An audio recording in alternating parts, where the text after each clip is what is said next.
Okay, y'all, so here in front of me is an example of a cover letter. As you can see, notice for removal of contract. So I've been getting messages and emails as far as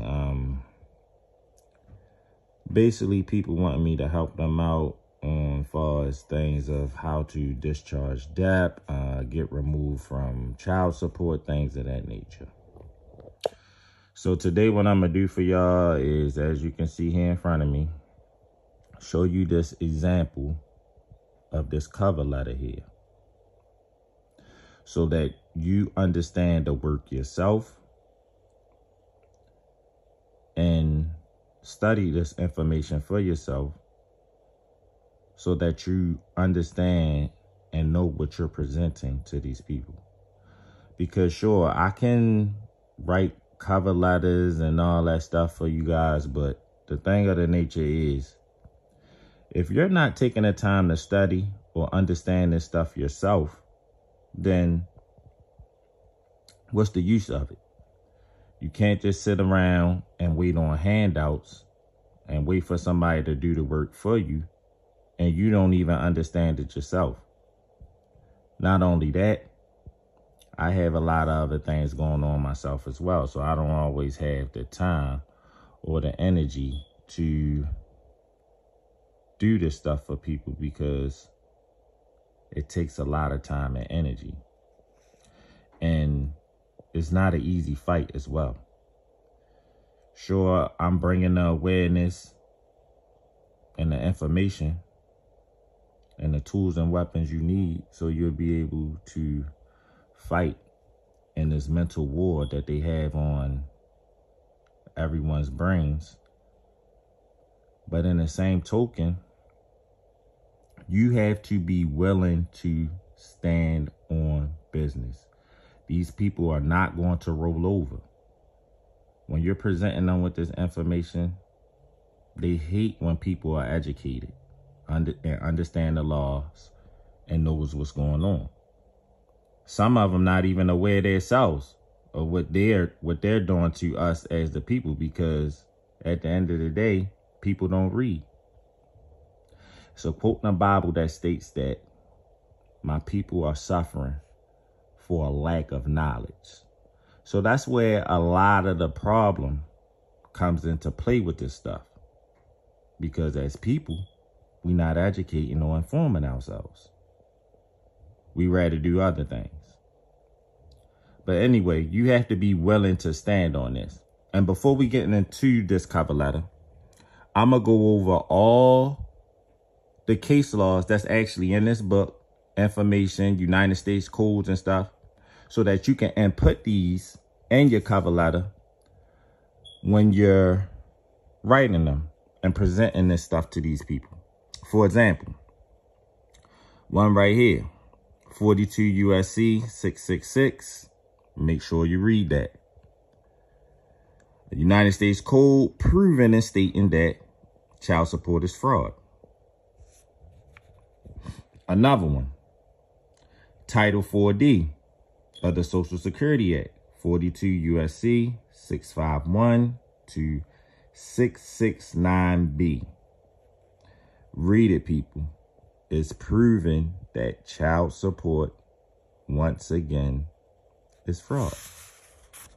Also, I've provided y'all with Blessings versus Freestone, the old famous one, the original. Again, read that case law, Blessings versus Freestone. Once again, proven child support is fraud. 45 CFR 30234. Once again, proven child support is fraud. This one talks about how the state and the federal government made cooperative arrangements and conspired against you to extort you of money. Blessing versus Freestone covers and clearly tells you about how it pertains to Title 4D, and it has nothing to do with your child at all. Also, we have We Hunter versus James G. Ledbetter.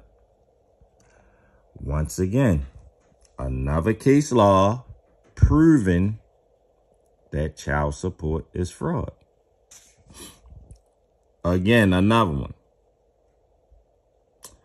You also have Title 4D of the Social Security Act filed this lawsuit right here.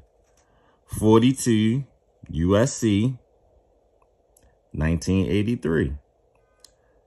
As you can see, filed a suit against petitioner, the director of the state child support agency, and so many words, this case can get deep. Again, another case law for y'all to study. I have provided y'all several different United States codes and case laws just in this one book right here alone. And the sad part about it, this not even all of them.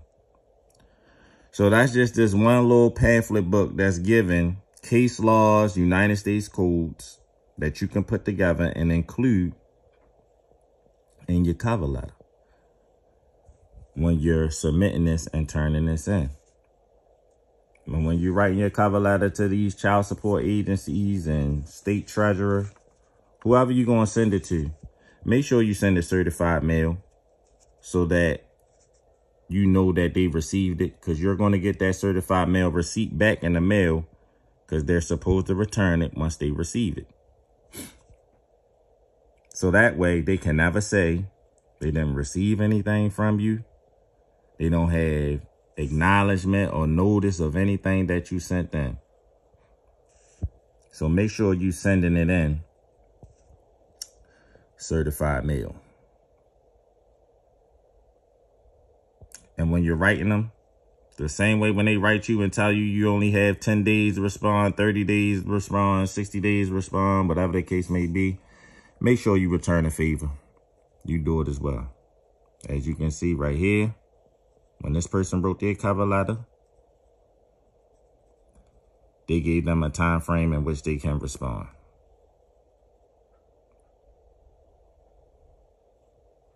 Letting y'all see this example of a cover letter so y'all can have an idea of what you need to do. Turn this page for y'all.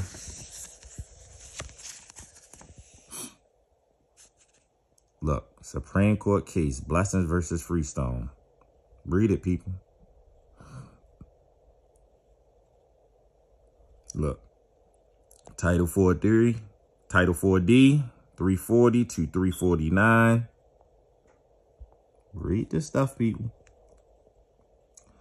I understand y'all hate to read and you rather be doing other things, but the choice is yours.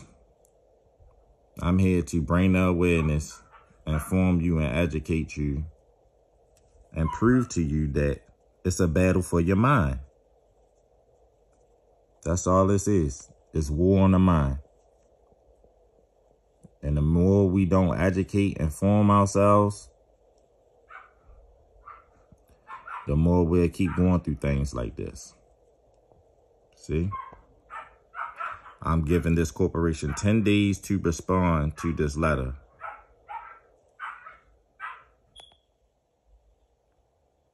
This is how you want to present and put your cover letter together.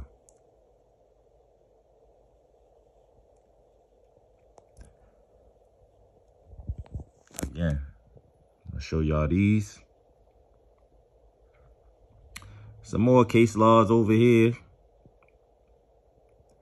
This book is packed with it.